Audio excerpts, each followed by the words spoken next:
Where have all the men gone? That sounds a bit odd when I ask that. Where has manhood gone? Well, let's ask Betsy Hart, who is a writer and a broadcaster, a frequent guest on CNN and Fox News. She's in Chicago, a great city now. Welcome to you. Merry Christmas. Oh, well, thank you for having me. Merry Christmas to you, too. I'm delighted we can actually say Merry Christmas instead of Happy Holidays or some other euphemism. So, it's compulsory here. We've got a place outside where we shoot people who don't say it. Now, is this true? Has there been an emasculation of greater society? Is manhood under threat? I think it is under threat, Michael, and there's a couple of big hints to that. Not least of all, it's something a lot of people, at least here in the States, are talking about. But you can get some strong hints of it just by watching television. If you look at not only commercials, but sitcoms, dramas, husbands and fathers are always complete idiots who have to be saved from the day by their ever more intelligent and competent wives and children. And that's just one example of sort of the dumbing down of manhood we have, where it's sort of this, what I've come to call the man bad, woman good view of the world. And it's really unfortunate because then we find a whole lot of guys are playing Xbox in their parents' basements at the age of 26 and 27 instead of growing up and starting families, and it becomes this very difficult catch-22. That's very true, I have to say, and I don't have any particular agenda in terms of men's issues, but for years now on TV, the father is sometimes a nice, kind figure, but he's bumbling and he gets it wrong. And it's always the mother who says, unless he's a single father, which hardly ever happens, but the single fathers, they're okay, but otherwise he's a bit of a clown, isn't he? Yes, and even then, he sort of needs the women from the neighborhood to show him how to raise his children so on. Yes, and then when you do see the more masculine qualities portrayed, it's very often in a very negative way. I mean, he's too competitive, and certainly he doesn't share his feelings enough. And we all have seen the shows, right, where you have these talk shows and the women are talking about their horrific boyfriends who aren't sensitive enough and don't care about their feelings and, oh, those awful brutes. But if those brutes were coming on and talking about their wives and saying, you know what, she's just not having enough sex with me, well, we can't have that discussion, or she's too sensitive, or she's too emotional, well, that's off the table. Everybody has to look one way more and more culturally, and more you have to look like a girl. And I think it's so unfortunate we're feminizing men instead of civilizing them, which has historically been the role that women have played.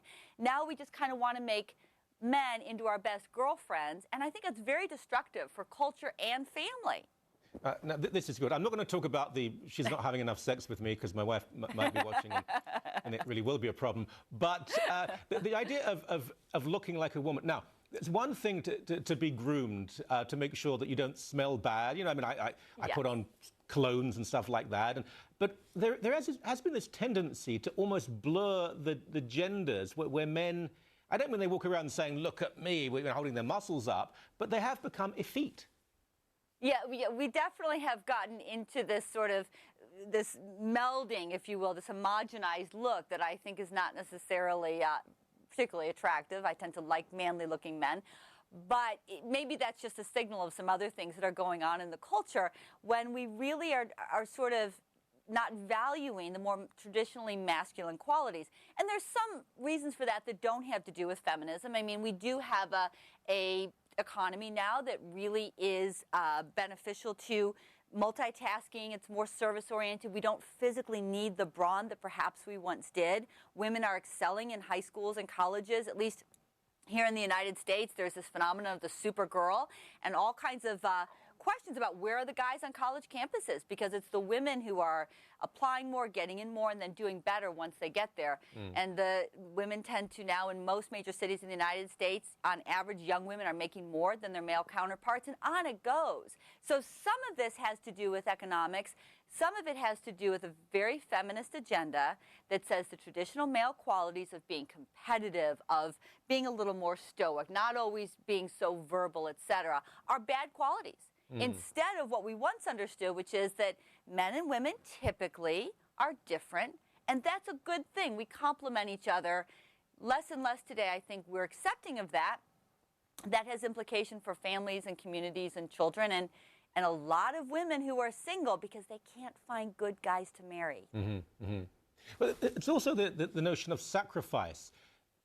It sounds archaic now, but if a ship was sinking, women and children first, which one feminist in this country said she thought was akin to hate speech, which is quite... Yeah. So, yeah, I mean, now if you were on the Titanic, there wouldn't be that chivalry. There would be everybody for himself, right? And one of the reasons that's important, Michael, is because we used to understand that men are typically physically stronger and more aggressive. They have all that testosterone. Yeah. They can either channel it for good when it comes to women, caring for children, providing for a family, or they can channel it for ill. And that's why the vast majority of people in prisons are men, and they're single men, because they've not channeled their aggressiveness rightly in a way that's helpful for society and for the culture and for the community. They've channeled it destructively. Well, now we have a lot of guys who just aren't channeling it at all, and we have a huge proportion. The latest check was around 25% of people in their mid-20s are living in their parents' basements. Most of those are men. They're much more likely to be living at home than women. And so then women are excelling in the world, and they're turning around and wondering about where all the good guys are. I think there's a lot of ways women play into this. And one of them, no doubt, is that women have become so sexually available outside of marriage, there's not as much reason anymore for guys to get married and have families. So that's another way that feminism, while it's done some good things, has really led to a whole lot of women in their 40s looking around and saying, where have all the good guys gone? Yeah, I mean, there's probably not a man over the age of 35 who hasn't come across attractive, lovely, bright women in their 40s who say, I can't find a guy. I mean, that's absolutely true. I mean, there are legal consequences too. There is now an assumption within the legal system in Canada, I think the US is the same, that when it comes to a custody dispute or a separation, the father, I mean, I think invariably the mother probably should have custody, but the father is barely to be considered. If there's violence in the home, even if they've hit each other, it's the man who has to be punished. I think that's part of the consequence of this, isn't it? Yes, we do see, and it is reflected, I think, a lot in our court system, a presumption of guilt on the part of men when it comes to pretty much anything. I mean, when it comes to relationships, it seems more and more, it's always the fellow who wasn't listening. It's always the fellow who wasn't communicating, and on it goes. And in the court systems, I mean, you can hear horror stories on both sides, that women have really taken advantage of this. Other times you see men, when their wives walk out the door, being left very much holding the shaft. I mean, I'd personally love to go back to a fault-based divorce system in our courts so that you really do have to show who was more at fault in leaving the marriage and let the money and the children kind of follow the better parent, if you will. I don't think we're ever going to go back to that. But nonetheless, what we do need to do, and the way to get around this, or to start changing things, and I'm working on a book on this very topic, is to encourage women, I think it starts there, to value traditionally male qualities in men and to value themselves a little more in their feminine qualities, and not suggest that we have to sort of merge into one being, but that we do, as different genders, have a lot to offer. And we have a lot to offer the home and the family, and we need to kind of be rebuilding respect for that. All right. I'm going to be a man here and say, you've got to be quiet now, because we've got... It's a real pleasure. Love to have you back on the show. That was terrific. Great. And again, have a wonderful Christmas. Thank you so much. Oh, thanks so much. Merry Christmas to you too, Michael.